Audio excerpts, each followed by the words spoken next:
ये लफ्ज जिहाद में आएगा। जिस पंथ में वो तलाक, हलाला, बहुपत्नी विवाह, सनातन धर्म की लड़की का जाने का कोई भी औचित्य नहीं है। और चाचा ने जो आपत्ति की है वो सनातन संस्कृति और धर्म के अनुसार सही किया। सर, मेरे को इसी मामले पे यही बोलना है कि लोग इस चीज को धर्मांतरण और लफ्ज जिहाद से जोड़कर देख रहे हैं। क्यों मैं बालिग हूँ, मेरे परिवार मेरे साथ है, मेरी माँ मेरे साथ है, मेरे और रिश्तेदार मेरे घर पर आए हुए शादी की वजह से। अगर ऐसा कोई बात होती तो मेरे रिश्तेदार मेरे घर पर नहीं आते। मेरठ के मामले को सुना होगा, इतने भी हिंदूवादी संगठन है और इसका विरोध भी कर रहे हैं। आपने सुना होगा एक विवाह को लेकर, महिला का नाम जो है आकांक्षा है और जिससे विवाह होना है उसका नाम साहिल था। उसको लेकर हिंदूवादी संगठनों ने विरोध जताया। जब कार्ड जो है वायरल हुआ उसके बाद हिंदूवादी संगठनों ने उसका विरोध किया। ये जो चाचा थे उन्होंने मुकदमा लिखने के लिए एप्लीकेशन भी दिया। उसके बाद जिस गेस्ट हाउस में शादी होना था उस गेस्ट हाउस ने इस शादी के लिए जो गेस्ट हाउस था उसे कैंसिल कर दिया। कि आप इसको कैसे देखते हैं? जितने भी हिंदूवादी संगठन है, आप जानते हैं मानव जी, उन्होंने पूरी तरह से विरोध किया है इस शादी को लेकर। आप इस पर क्या कहना चाहेंगे? ये कौन सा मामला है? ये लफ्ज जिहाद में आएगा? ये लफ्ज जिहाद में आएगा।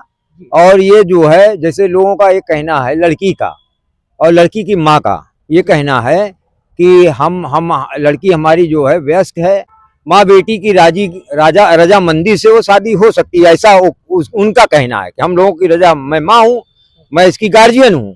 तो ऐसा नहीं है। लड़की के पिता एक्सपायर कर चुके हैं और लड़के के पिता के एक्सपायर होने के बाद जो है बच्चों के ऊपर जो है चाचा का अधिकार ज्यादा होता है। जैसे चाचा का आप अधिकार की बात कर रहे हैं, आप ये भी जानते हैं अगर लड़की, हमारा मतलब संविधान भी ये कहता है कि अगर लड़की लड़का 18 के पूर्व हो गए, लड़का 21 का हो गया और लड़की 18 की हो गई तो दोनों विवाह कर सकते हैं। इस पर आपका क्या कहना है कि जब दोनों विवाह के लायक हो गए हैं तो अपनी सहमति से किसी भी जाति और धर्म में विवाह कर सकते हैं, तो आप इस पर काहे आपत्ति जता रहे हैं? एक समाज जो है मुस्लिम पर्सनल लॉ बोर्ड से चलने की बात करता है।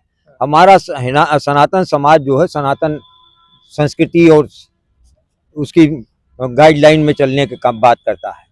तो हम भी अपने धर्म के हिसाब से कहते हैं कि जो है पिता के न रहने के बाद बच्चों के ऊपर माँ से ज्यादा चाचा का अधिकार हो। चाचा ने शिकायत दर्ज कराई। हाँ। तो उसका कोई प्रमाण है या? वाल्मीकि रामायण, ये वाल्मीकि रामायण जी, वाल्मीकि रामायण में बाली के मरने के उपरांत जी, जो है तारा को समझाते हुए सब लोग कह रहे हैं, जी, है ना, ये अंगद की बात। तो अंगद पर हमसे ज्यादा इनके चाचा का अधिकार है, सुग्रीव का। ये जो है किष्किंधा कांड के 21वें सर्ग में है ना। हाँ। ये आपका 14 और 15 श्लोक यही कहता है, न चाहम हरि राजस्य प्रभावम में अंगदस्य व पृतवस्तस्य सुग्रीव सर्व कार्येषु अनंतरः नहेशा बुद्धि अस्थेया हनुमन अंगदम प्रति पिता ही बंधु पुत्र से न माता हरिसत्तम। ये जो है ये श्लोक आया है जी। ये धर्मशास्त्र ये बताते हैं कि जो है पिता के न रहने के बाद उस परिवार की संतति के ऊपर जो है चाचा का अधिकार अधिक होता है, क्योंकि उनके संरक्षण का, पालन पोषण का, उनको रोजगार का या व्यवसाय का जो वो प्रशिक्षण दे सकते हैं वो एक माँ नहीं दे सकती। अच्छा, तो आपके हिसाब से जो चाचा ने शिकायत दर्ज कराई है, हाँ, तो उसके हिसाब से हिंदूवादी संगठनों को और चाचा को इस विवाह को रोकने का पूर्णतः अधिकार है? पूर्णतः सनातन संस्कृति धर्म के अनुसार जी, जिस प्रकार वाल्मीकि रामायण का ये हमने उदाहरण दिया है, उसके हिसाब से पूरा अधिकार है इसका विरोध करने का। और किसी भी जिस पंथ में जो है वो तलाक और जो है हलाला, है ना, इस तरीके की काम होते हो, जहाँ बहुपत्नी विवाह इस तरीके का होता है, ऐसे समाज में हमारे सनातन धर्म की लड़की का जाने का कोई भी औचित्य नहीं है। और चाचा ने जो आपत्ति की है वो सनातन संस्कृति और धर्म के अनुसार सही किया।